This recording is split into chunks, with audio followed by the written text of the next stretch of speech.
Dimanche 30 mars 2025, quatrième dimanche du temps de carême.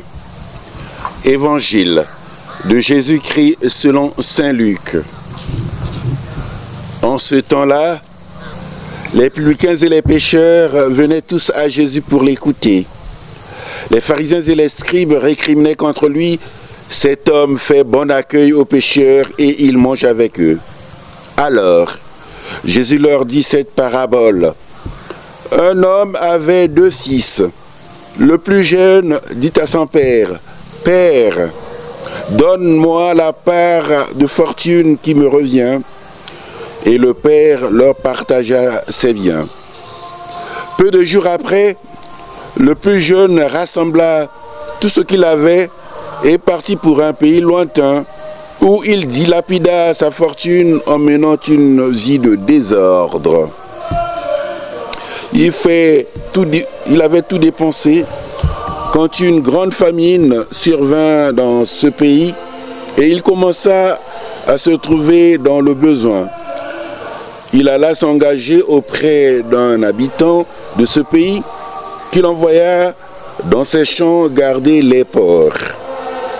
Il aurait bien voulu se remplir le ventre avec les gousses que mangeaient les porcs, mais personne ne lui donnait rien. Alors, il entra en lui-même et se dit, « Combien d'ouvriers de mon père ont du pain en abondance, et moi ici, je meurs de faim.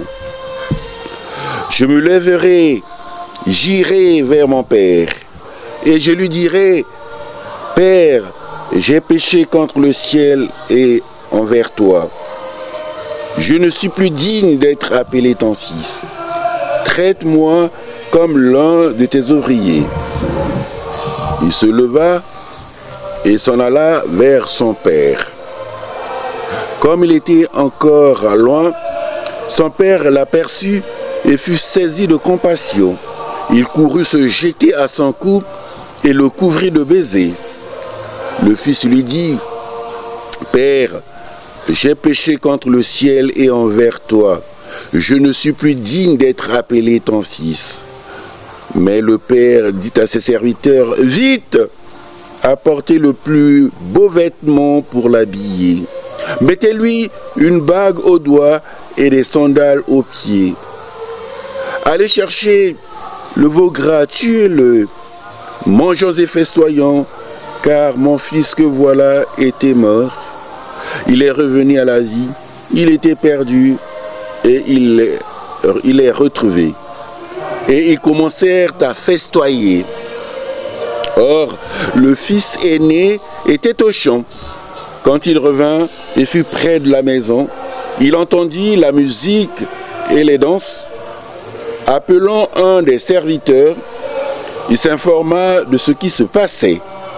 Celui-ci répondit, « Ton frère est arrivé et ton père a tué le veau gras parce qu'il a retrouvé ton frère en bonne santé. » Alors, le fils aîné se mit en colère et il refusait d'entrer.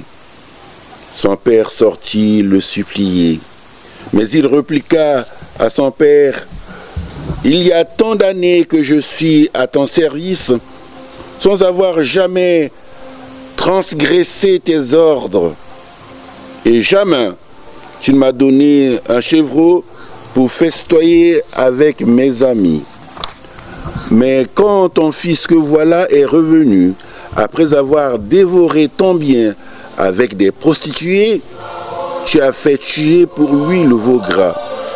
Le père répondit, toi, mon enfant, tu es toujours avec moi, et tout ce qui est à moi est à toi. Il fallait festoyer et se réjouir, car ton frère que voilà était mort. Il est revenu à la vie, il était perdu et il est retrouvé. Bien-aimés de Dieu, en ce 4e dimanche du temps de Carême, nous sommes appelés à découvrir pourquoi Jésus nous fait entendre cette parabole. Jésus nous fait entendre cette parabole pour que nous puissions agir comme le Père.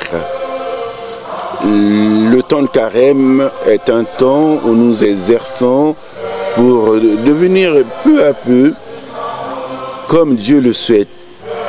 Il souhaite que nous vivons de son amour. Et son amour est un amour miséricorde sans limite, un amour qui accueille.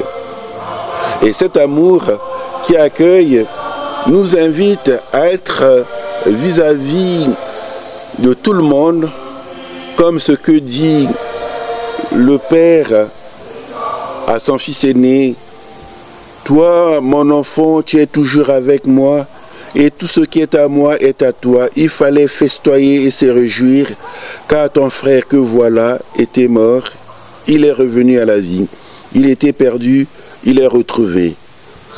Être avec le Père, c'est chercher à le ressembler.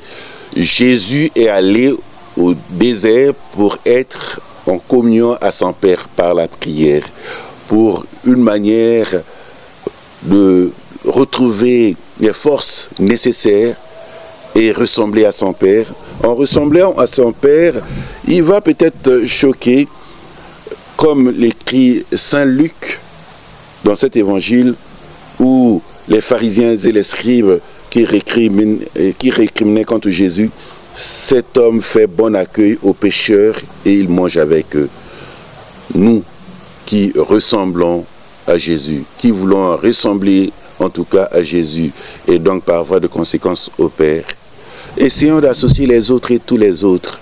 C'est notre relation avec les autres qui fera que les autres puissent peut-être changer, parce que en nous, ils trouvent quelque chose de divin, quelque chose de Dieu, quelque chose que Jésus est venu nous partager.